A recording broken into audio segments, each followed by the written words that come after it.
اعوذ باللہ من الشیطان الرجیم بسم اللہ الرحمن الرحیم قال یا قوم ارأیتم ان کنت علی بینۃ من ربی وآتانی رحمۃ من عنده فامیت علیکم انلزمکموها وانتم لها کارہون ویا قوم لا اسألکم علیہ مالا ان اجری الا علی اللہ وما انا بطارد الذین آمنوا انہم ملاقو ربہم ولکنی اراکم قوما تجہلون۔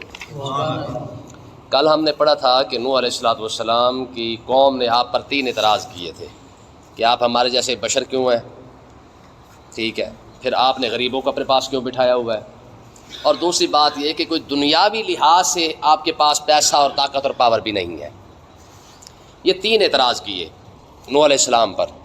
اب ذرا نوح علیہ الصلوۃ والسلام کا جواب دیکھیں کہ انہوں نے کیا فرمایا۔ فرمایا قال، آپ فرمانے لگے جب انہوں نے یہ 3 باتیں کی نا کہ جناب آپ کے پاس پیسہ بھی نہیں اور غریب بھی آپ کے پاس بیٹھتے ہیں اور آپ ہیں بھی ہمارے جیسے بشر، تو اس کا مطلب یہ ہے کہ نبی کو اپنے جیسا بشر کہنا یہ کفار کا طریقہ ہے۔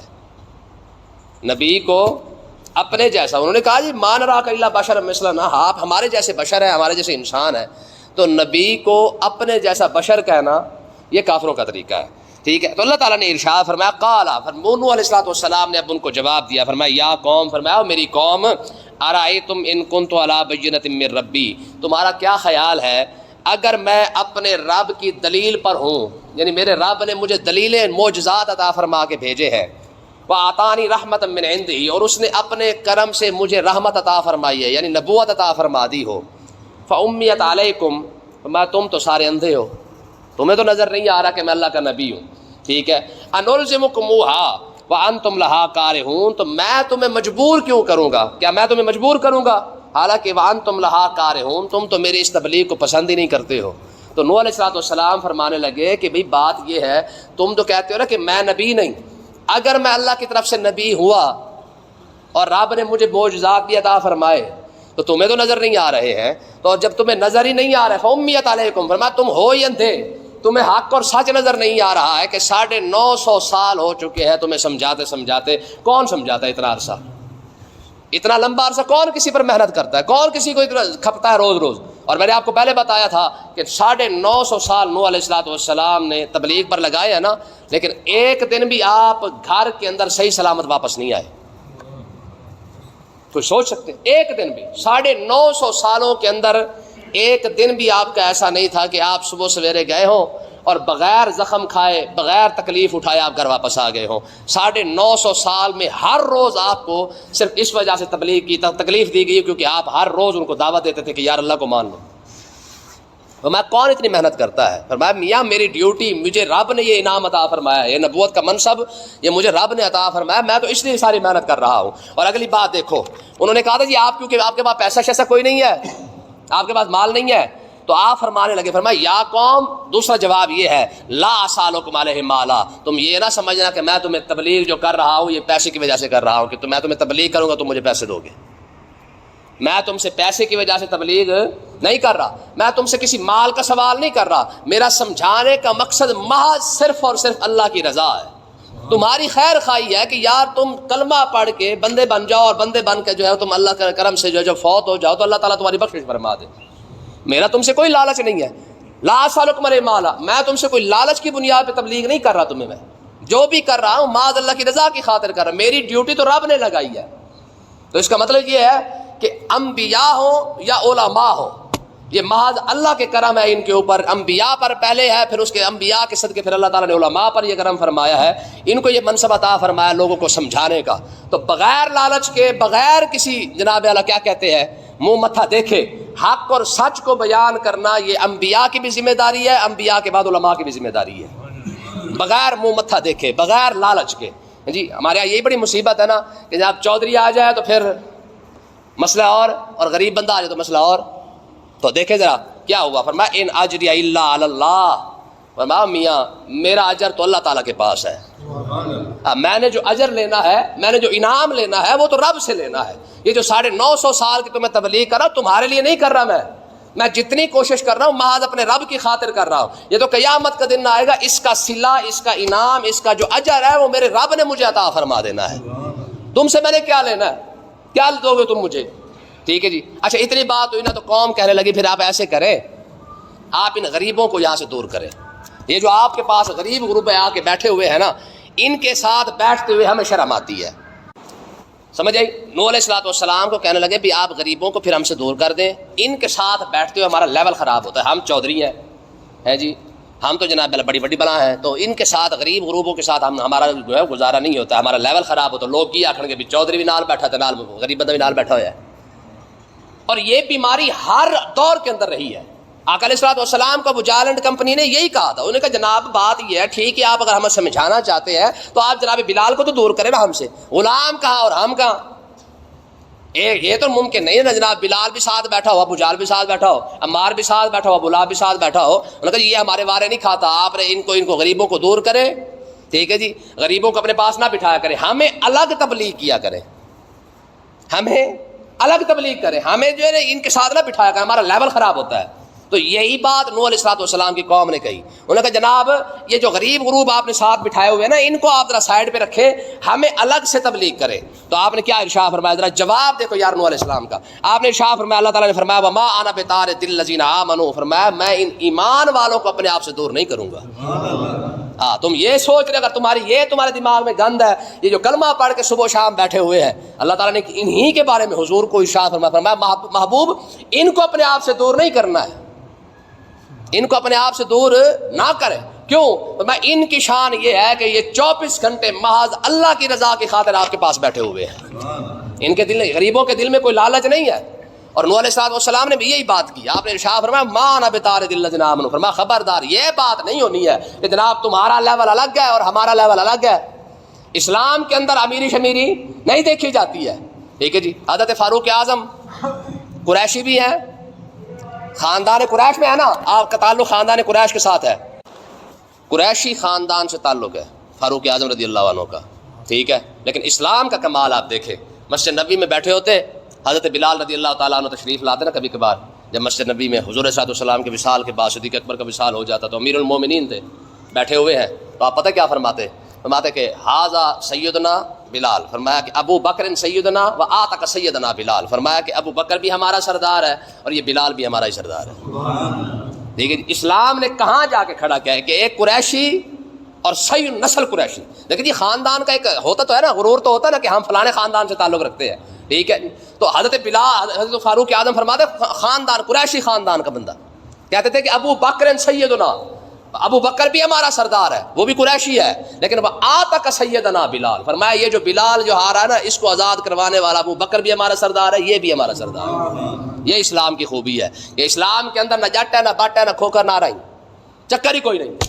ہاں اسلام نے کس کو بڑا کیا ہے؟ کہ ان اکرمکم عند اللہ اتقاکم، جو تم میں تقوی جتنا زیادہ بڑھتا جائے گا اسلام اسے اتنا زیادہ بڑا کرتا جائے گا. اگر یہ بات نہ ہوتی تو سید ارائی کے پاس نہ جاتا. ٹھیک ہے جی. سید ارائی کے پاس نہ جاتا. اگر یہ بات نہ ہوتی تو پیر میرے علی شاہ رحمۃ اللہ علیہ، کوئی چھوٹا موٹا بندہ ہے. ٹھیک ہے جی.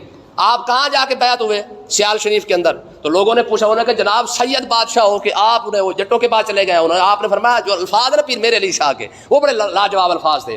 آپ نے فرمایا ما جٹ تبنا ساوا ڈٹھا. یہ الفاظ سمجھ آئے آپ کو؟ ما جٹ تبنا ساوا ڈٹھا مطلب کیا ہے کہ کھیت کے اندر جو بننے نہیں ہوتے کیا کہتے ہیں، وٹ جس کو ہم کہتے ہیں، وٹ کے اوپر لگا ہوتا ہے گھاس. ٹھیک ہے نا. تو آپ کو پتا کہ اکثر لوگ جو ہے جا کے وہ گھاس جو ہے وہاں سے کاٹ لاتے ہیں جانوروں کے لیے. تو کیا ہوتا ہے؟ آپ نے فرمایا بھائی بات سیدھی سی ہے، میں نے ساری زمینوں پھیر کے دیکھی ہیں لیکن جو جٹ کے وٹ پر جو سبزہ نظر آ رہا ہے وہ کہیں نظر نہیں آیا ہے. ٹھیک ہے. جٹ کے وٹ پر جو سبزہ ہے نا، ہریالی ہے، وہ کہیں بھی نہیں ہے. ہریالی کون سی ہے؟ ٹھیک ہے جی. حضرت اپنا پیر سیال رحمۃ اللہ علیہ، خواجہ شمس الدین سیالوی رحمۃ اللہ تعالیٰ علیہ، کتنا ساوا وٹ ہے ان کا. آپ یہاں سے اندازہ لگا لیں کہ گھر سے نکل کے مسجد میں آتے نا تو جس گلی سے گزرتے گلی کے روڑے بھی اللہ اللہ کیا کرتے تھے، گلی کے روڑے بھی اللہ اللہ کرتے تھے. تو بہرحال آپ نے ارشاد فرمایا بھائی سیدھی سی بات ہے بھائی، اسلام کے اندر یہ گنجائش نہیں ہے. جو گنجائش تم نکلوانے کی کوشش کر رہے ہو کہ جناب غریبوں کو چھوڑ دوں اور تمہیں الگ ٹائم دو، فرمایا ایسی بات نہیں ہے. ہارون رشید نے امام مالک کو کہا تھا کہ جناب آپ میرے شہزادوں کو الگ ٹائم دے کے پڑھا دیں، فرمایا ایسا نہیں ہونا، میرے شہزادوں کو الگ ٹائم دے، ان کو الگ پڑھایا کر. فرمایا ایسا نہیں ہوگا. کہا حضور یہاں تشریف لا کے پڑھا دے. فرمایا انج بھی نہیں ہونا. کہا الگ ٹائم بھی نہیں دیتے، میرے پاس آ کے بھی نہیں پڑھاتے. پھر کہا اگر پڑھنا ہے نا تو پھر میرے پاس بیٹھ، یہاں پہ پوری کلاس لگی ہوئی ہے، جہاں پہ جیسے بھی بیٹھے ہوئے ہیں ان کے ساتھ بیٹھیں گے تو پڑھاؤں گا، وغیرہ نہیں پڑھاؤں گا. ٹھیک ہے، یہاں پہ ایسا نہیں ہونا کہ بعض سارے پتر الگ پڑھن گے تھے دوسرے الگ پڑھن گے. تو پھر ہارون رشید نے ایک اور گزارش کی، کہا حضور ایک اور مہربانی کر، چلو نہیں مانتے نا کوئی بات نہیں، میرے پاس بھی پڑھانے نہیں آتے، چل کے پڑھانے بھی نہیں آتے، الگ ٹائم بھی ان کو نہیں دیتے، تو آپ ایک مہربانی کر دیں، آپ خود تلاوت کر دیا کریں، بچے سن لیا کریں گے. کیونکہ استاد امام مالک کا طریقہ کار یہ تھا کہ آپ بچے پڑھا کرتے تھے، آپ سنا کرتے تھے. ٹھیک ہے، وہ کہتے تھے ہارون رشید کہنے لگے جی آپ چلو کچھ بھی نہ کریں، خود تلاوت کر دیا کریں سبق کو، میرے بچے سن لیا کریں گے. فرمایا اس طرح بھی نہیں ہوگا، جیسے دوسرے بچے سبق پڑھتے ہیں تمہارے بچے بھی ویسے ہی سبق پڑھیں گے. بات سمجھ آئی؟ کسی کے لیے کوئی خاص ٹائم نہیں ہے. تو آگے دیکھیں اللہ تعالیٰ نے ارشاد فرمایا کہ نوح علیہ السلام نے پھر ان کو کیا جواب دیا، فرمایا تم ان کو چھوڑنے کی باتیں کرتے ہو، میں ان کو چھوڑ دوں؟ یہ کون ہے؟ انہم ملاقو ربہم، یہ تو وہ شان والے لوگ ہیں جو ہر وقت اپنے رب کی ملاقات کے انتظار میں رہتے ہیں. ٹھیک ہے، جن کے دل کے اندر محبت الہی اتنی ہے، وہ ہر وقت رب سے ملنے کی خاطر میرا انہوں نے کلمہ پڑھا ہوا ہے، ان کو چھوڑ دوں؟ ہاں ایک بات ضرور ہے، وَلَٰكِنِّي أَرَاكُمْ قَوْمًا تَجْهَلُونَ، تم جاہل ضرور ہو. کیا ہو؟ نبی نے کھڑے ہو کے سردار ہو فرمایا تم سارے کے سارے جاہل ہو. ٹھیک ہے، یہ جہالت والی بات تو کر رہے ہو کہ جناب نبی ہو کہ مطلب ہے کہ میں نبی ہونے کے باوجود تمہیں الگ ٹائم دوں، ان کو الگ ٹائم دوں، ان کو چھوڑ دوں. میں جاہل بندہ ایسی بات کرتا ہے، وگرنہ کوئی سمجھدار بندہ ایسی بات نہیں کرتا. اور آگے دیکھیں فرمایا وَيَا قَوْمِ مَن يَنصُرُنِي مِنَ اللَّهِ إِن تَرَكْتُهُمْ، فرمایا کہ اگر میں انہیں چھوڑ دوں ایک منٹ کے لیے، اگر میں انہیں یہ غریبوں کو چھوڑ دیتا ہوں، چلو میں فرمایا یا قوم، فرمایا میری قوم، چلو مجھے اس بات کا جواب تو دو، من ینصرنی من اللہ، قیامت کے دن جب رب مجھ سے پوچھے گا میرے نوح غریبوں کے ساتھ یہ برتاؤ کیوں کیا تھا، رب سے مجھے بچائے گا کون؟ من ینصرنی من اللہ، کون میری مدد کرے گا اللہ کی بارگاہ اقدس میں؟ کیا جواب دوں گا اسے جا کے میں کہ مالک میں نے امیروں کو الگ ٹائم دیا تھا، غریبوں کو الگ ٹائم دیا تھا؟ ان طرح تم ان کو اگر چھوڑ دیتا ہوں میں، رب کی بارگاہ میں جواب کیا دوں گا؟ مجھے اس کا جواب بھی تو بتاؤ. سارے چپ کر کے کھڑے تھے. ما فلا تذکرون، فرمایا تمہیں تھوڑی سی بھی عقل نہیں ہے کہ تم کیسی باتیں کر رہے ہو؟ نبی کے لیے ساری امت برابر ہوتی ہے. آقا علیہ السلام نے نہیں ارشاد فرمایا انا لکم مثل الوالد، آپ نے ارشاد فرمایا میں تمہارے لیے ایسے ہوں جیسے اولاد کے لیے باپ ہوتا ہے. ٹھیک ہے نا، نبی اولاد کا، نبی امت کا روحانی باپ ہوتا ہے. ٹھیک ہے، اور باپ کی تو شان ہی کوئی نہیں نا کہ جناب باپ جو ہے فرق کرے. فرمایا کہ جسمانی باپ ہو اس کے دل میں فرق نہیں آتا، روحانی باپ تو پھر بھی روحانی باپ ہوتا ہے. فرمایا میں پوری امت کا روحانی باپ ہوں، اور پوری امت نبی کی روحانی اولاد ہوتی ہے، تو پھر نبی کیسے فرق کرے بھی امیری غریبی کا؟ تو آگے ایک اور خوبصورت جواب دیکھیں. یہ نوح علیہ السلام کے سارے جواب چل رہے ہیں. ان کے 3 اعتراض تھے کہ آپ ہمارے جیسے بشر کیوں ہیں. تو نوح علیہ السلام فرمانے لگے وَلَا أَقُولُ لَكُمْ عِنْدِي خَزَائِنُ اللَّهِ، انہوں نے کہا تھا جناب آپ کے پاس تو پیسے ہی کوئی نہیں. تو آپ نے ارشاد فرمایا کہ نوح، اللہ تعالیٰ نے ارشاد فرمایا میرے نوح ان کو جواب دیں، آپ ان کو یہ کہیں لا اقول لکم عندی خزائن اللہ، میں تم سے یہ تو نہیں کہتا کہ میرے پاس اللہ کے خزانے ہیں. یہاں تو پیسے کی بات ہی نہیں کی ہے میں نے تو صرف یہ بات کی ہے بھی اللہ کا کلمہ پڑھ لو، اپنا کلمہ پڑھ کے تم اپنے بخشش لے جاؤ. ٹھیک ہے، بات خزانوں کی تو ہو نہیں رہی، بات امیری فقیری کی نہیں ہو رہی ہے. تمہارا تو یہ اعتراض کرنا جو ہے وہ بے وقوفی ہے کہ جی آپ کے پاس تو پیسہ کوئی نہیں ہے. نبی کے پاس پیسہ ہونا شرط نہیں ہو. دیکھو کوئی بندہ کھڑا ہو گیا کہ جی اسی تاڑی گل تاں سننے جل تاڑے کو پیسہ ہوئے گا، یہ اور گل کرتے نہیں، لیکن ہے حساب یہی ہے. جن کو پیسہ ہو نا مسئلہ بھی اندر سنتے ہیں، ہے نا، جن کو پیسہ ہوئے نا مسئلہ ہوتا غور نہ سنتے ہیں. اسی دیکھ لو. ٹھیک ہے جی، جی عالم صاحب چلے جان رکشے ہوتے انہیں تقریر کوئی نہیں سنے گا، تو عالم صاحب چلے جان کار ہوتے سارے سن رہے انہوں نے. سمجھ آئی کہ نہیں ہے؟ تو آپ نے ارشاد فرمایا بھائی کہ یہ کیسی بے تکی باتیں کر رہے ہو، میں نے تم سے کب کہا کہ میں اللہ کے خزانوں کا مالک ہوں؟ میں تو بات کر رہا ہوں نبوت کی، کہ اعلان یہی کیا کہ تم تبلیغ کر رہا ہو، تمہیں کلمہ پڑھ لو اللہ تعالیٰ تمہیں بخش دے گا. اور اگلی بات فرمایا لا عالم الغیب، میں نے یہ کب دعویٰ کیا ہے کہ مطلب ہے کہ میں غیب جانتا ہوں؟ قیامت کے دن غریب بخشے جائیں گے کہ نہیں بخشے جائیں گے، یہ میرا دعویٰ ہی نہیں، یہ میرا دعویٰ نہیں ہے کہ قیامت کے دن غریب بخشا جائے گا کہ امیر بخشا جائے گا. میرا تو مدعا صرف اور صرف نبوت کا تھا. میں نے تمہیں اعلان نبوت کیا ہے، تبلیغ کیا ہے، کلمہ پڑھو گے تو فائدہ اٹھا جاؤ گے. اب یہ وہ آیت ہے، ذرا اس کو بھی دماغ کے اندر رکھیے گا. ٹھیک ہے، یہ وہ آیت ہے جو ہمارے دیوبندی اور وہابی یہ ہر وقت پڑھ کے سناتے ہیں. کہتے ہیں دیکھو جی قرآن لکھا ہے، حضور کے پاس علم غیب بھی کوئی نہیں. بات اب کس کی ہو رہی ہے؟ اب سمجھ آئیے کس کی بات ہو رہی ہے؟ جواب کس کو دے رہے ہیں؟ کس کو دے رہے ہیں جواب؟ کافروں کو. اب اندازہ کرو یار، اتنے پڑھا لکھا عالم یہ آیت اگر پڑھ کر جاہلوں کو سنائے یا عوام کو سنائے، دیکھو جی قرآن میں لکھا ہے، نبی کہہ رہا ہے جی لا علم الغیب، میں تو غیب ہی نہیں جانتا، اللہ کے بندے آگے پیچھے ہی پڑھ کے دیکھ لے کیا لکھا ہوا ہے اور کس کے متعلق لکھا ہوا ہے۔ بات اعتراض کیا کفار نے، جواب دے رہے نوح علیہ السلام کہ بھائی اعتراض ان کا کیا تھا کہ جناب آپ ہمیں بتائیں کہ جناب کون بخشا جائے گا کون نہیں بخشا جائے گا، ٹھیک ہے جی آپ غریبوں کو دور کر دیں۔ اس کا جواب نوح علیہ السلام یہ دے رہے ہیں کہ بھائی لا علم الغیب، میں غیب نہیں جانتا، میرا یہ دعویٰ ہی کوئی نہیں ہے۔ اس وقت جو بات ہو رہی ہے وہ نبوت کی بات ہے، میں نے تمہیں تبلیغ کی ہے، بات ختم۔ اور اگلی بات انہوں نے کہا تھا جی ما نراک الا بشرا مثلنا، آپ ہمارے جیسے بشر ہیں، تو آپ نے ارشاد فرمایا ولا اقول انی ملک، میں نے کب کہا کہ میں فرشتہ ہوں، میں نے کب کہا کہ میں فرشتہ ہوں، میں فرشتہ بن کے تو تمہارے پاس آیا ہی نہیں۔ یعنی تمہارے یہ اعتراضات ہی غلط ہیں۔ اعتراض کرنا ہے تو تبلیغ پر کرو، اعتراض کرنا ہے تو نبوت پر کر کے دکھاؤ، اعتراض کرنا ہے تو خدا پر کر کے دکھاؤ۔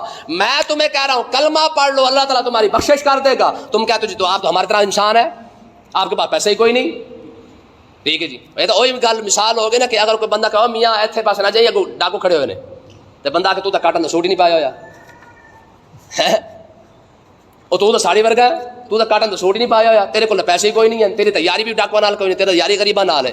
بندہ آ کے کہ بندے دا پتر بن، میں تینوں سمجھا رہا بھی اگے جا ڈاکو کھڑے نے ڈاکا پی جائے گا، تو کہہ تو کاٹن تو سوٹ ہی نہیں پایا ہوا، کیوں جی گل سمجھ آنے کی نہیں آتی ہے؟ اب دیکھیں نبی انہیں سمجھا رہا ہے بھی جہنم میں نہ جاؤ،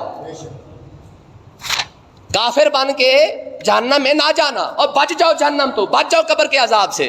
آگے سے کہہ رہے جی تسی تو ساڑھے 13 انسان ہو، تھوڑے کو پیسہ ہی کوئی نہیں، تسی تو جناب اللہ غریباں نال بٹھا لیندے ہو۔ نبی فرمایا عقل دے اندھے ہو، میں تہاڈے نال گل ہی نہیں کر رہا، میں جڑی گل کر رہا اس گل تے غور کرو۔ ولا اقول لکم انی ولا اقول انی ملک، میں نے کب کہا کہ میں فرشتہ ہوں؟ ولا اقول للذین تزدری اعینکم لن یؤتیہم اللہ خیرا، ٹھیک ہے جی۔ اور دیکھیں فرمایا کہ ولا اقول، میں یہ کب کہہ رہا ہوں للذین تزدری اعینکم، جن کو تم غریب سمجھ رہے ہو، لن یؤتیہم اللہ خیرا، کہ اللہ انہیں بھلائی نہیں عطا فرمائے گا۔ یہ کیسے ہو سکتا ہے بھائی کہ تم جو جن کو غریب سمجھ رہے ہو کہ غریب یہاں بھی غریب رہے آخرت میں بھی جا کے غریب رہے، یہ میرا دعویٰ ہی کوئی نہیں ہے کہ رب پتہ نہیں کس پر کرم فرمائے گا، غریب ہے یا امیر ہے، جو اس کی بارگاہ میں منظور ہو جائے گا رب اس پر کرم فرما دے گا۔ میں نے یہ کب کہا کہ غریب بخشے جائیں گے اور امیر نہیں بخشے جائیں گے؟ ہاں دعویٰ صرف اتنا ہے جو کلمہ پڑھے گا وہی بخشا جائے گا، ٹھیک ہے۔ ولا اقول للذین تزدری اعینکم، جن کو تمہاری نگاہیں دیکھ رہی ہیں، تم حقیر جن کو سمجھ رہے ہو کہ لن یؤتیہم اللہ خیرا، میں نے یہ کب کہا کہ اللہ تعالیٰ انہیں نہیں کرم فرمائے گا، ان پر نہیں نوازے گا؟ نہ، چاہے امیر ہے چاہے غریب ہے۔ دیکھیں نا جی جناب بلال کے بعد بظاہر کچھ بھی نہ ہو، ساری امت کے سردار نہیں رب نے بنا دیا ہے، ساری امت کے سردار نہیں ہے، ٹھیک ہے جی۔ پوری امت کے غوث کتب ابدال تابعین تک سارے رل کے مل کے بھی پورا زور لگا لے، جناب بلال نے جہاں پہ قدم رکھا ہے نا وہاں اس خاک کے برابر بھی نہیں ہو سکتے، چاہے یاری والا پیری کیوں نہ ہو، چاہے امام اعظم ابو حنیفہ کیوں نہ ہو، چاہے امام مالک امام شافعی امام احمد بن حنبل کیوں نہ ہو، ٹھیک ہے۔ امام اعظم سراج الامہ ہے، اس امت کا چراغ ہے، ٹھیک ہے، اس امت کے اندر سورج کی طرح امام اعظم ابو حنیفہ ہے، لیکن امام اعظم ابو حنیفہ حضرت عمار بن یاسر غریب صحابی رسول ہے، جہاں پہ حضرت عمار نے اپنا قدم بھی رکھا ہے نا اس قدم کی خاک کے برابر بھی امام اعظم نہیں پہنچ سکتے، ٹھیک ہے۔ اب دیکھیں ذرا حضرت ویسے کرنی حضور کا زمانہ پایا، ملاقات کے لیے بھی آئے، ملاقات نہیں ہوئی ہے، لیکن علماء فرماتے ہیں کہ وہ ویسے کرنی تاب بھی ضرور ہے، پر صحابی نہیں بن سکے ہیں۔ جب صحابی نہیں بن سکے تو پھر صحابہ کی شان کو پہنچ بھی نہیں سکتے کیونکہ حضور کی زیارت جو نہیں کر سکے، ٹھیک ہے۔ لیکن لقب کیا ہے ویسے کرنی کا؟ خیر التابعین، سید التابعین، یہ حضرت ویسے کرنی کے لقب ہے کہ سارے تابعین کے اندر سب کا سردار جو تابعی ہے وہ ویسے کرنی ہے، لیکن کیونکہ حضور کی زیارت نہیں کر سکے تو اب چاہے خیر التابعین ہو حضرت ویسے کرنی سید التابعین کیوں نہ ہو، لیکن صحابہ کو نہیں پہنچ سکیں گے۔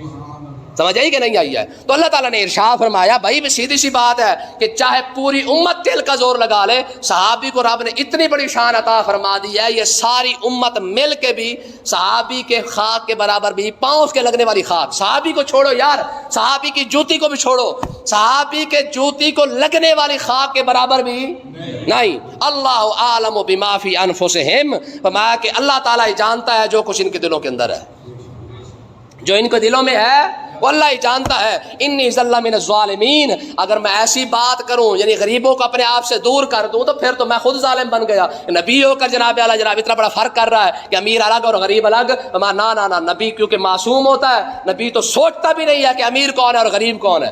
لیکن کسی کے آنے سے کسی کو نبی کو فرق نہیں پڑتا. دیکھیں نا سیدھی سی بات ہے، ابو جال ابو لہب اینڈ کمپنی نے کلمہ نہیں پڑھا، حضور کو کون سا فرق پڑا ہے؟ ٹھیک ہے جی. جناب بلال نے کلمہ پڑھا ہے تو پھر حضور کو کون سا فرق پڑا ہے؟ حضور کو کسی کے کلمہ پڑھنے یا نہ پڑھنے سے فرق نہیں پڑتا. جناب بلال نے کلمہ پڑھ کے اپنی آخرت سواری ہے، مولا علی نے کلمہ پڑھا تو اپنی آخرت سواری ہے. ٹھیک ہے جی. ساری جنتوں کے سردار بنے تو مولا علی حضور کے کلمے کی وجہ سے بنے ہیں. بات سمجھ آئی کہ نہیں آئی ہے؟ حسنین کریمین کو رب نے عزت دی ہے تو وہ حضور کی وجہ سے ہے. سیدہ فاطمہ الزہرا کی عزت ہے تو وہ حضور کی وجہ سے ہے. مولا علی ہو، صدیق اکبر، عثمان غنی، فاروق اعظم، جتنے بھی آپ دیکھتے ہیں ان سب کی عزت تب ہے جب انہوں نے حضور کا کلمہ پڑھا ہوا ہے. رشتہ دار تو بجار کمپنی ہے نا ساری. ٹھیک ہے جی. ایک ہی گھر ہے، ایک ہی خاندان ہے، ایک پر لعنت پڑ رہی ہے، دوسرے پر رحمت ہو رہی ہے. وجہ کیا ہے؟ کیونکہ یہ حضور کے کلمے کی برکت ہے. مولا علی بھی حضور کے رشتہ دار ہے، ابو لہب بھی حضور کا رشتہ دار ہے. جس نے کلمہ پڑھا وہ اس امت کا سردار بن گیا، جس نے کلمے کو چھوڑا وہ لعنتی اور ذلیل ہو گیا ہے. ٹھیک ہے جی. مولا علی کی شان میں قرآن کی کتنی آیتیں نازل ہوئی ہے حضور کا رشتہ دار کلمہ پڑھ کے قرآن کی ان کی حق کے اندر قرآن کی شان، قرآن کی آیتیں نازل ہو رہی ہیں. ابو لہب حضور کا دشمن ہے لیکن قرآن اس کے متعلق بھی نازل ہو گیا. تبت یدا ابی لہب وتب،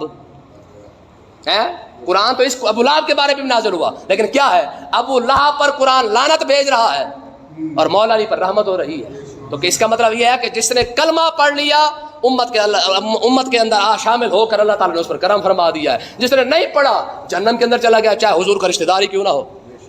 اللہ پاک سمجھنے کی توفیق عطا فرمائے.